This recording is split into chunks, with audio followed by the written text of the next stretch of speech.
Hi friends, ఇవాల్టి recipe డాబా style egg keema. తయారీ విధానం చూసేద్దాం రండి. ప్యాన్ లో ఆయిల్ హీట్ అయ్యాక జీలకర్ర వేసుకొని వేయించి ఉల్లిపాయ ముక్కల్ని వేసి వేయించుకోవాలి.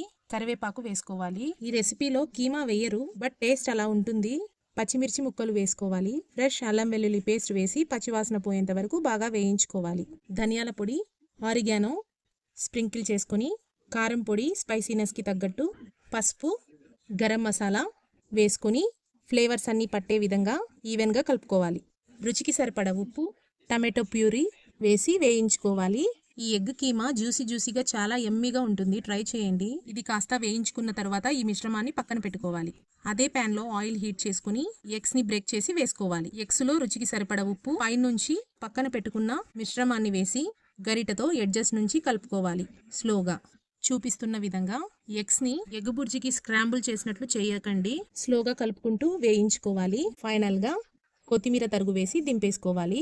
టేస్టీ అయిన డాబా స్టైల్ ఎగ్ కీమా రెడీ. మా వీడియో నచ్చినట్లయితే ప్లీజ్ లైక్ అండ్ సబ్స్క్రైబ్.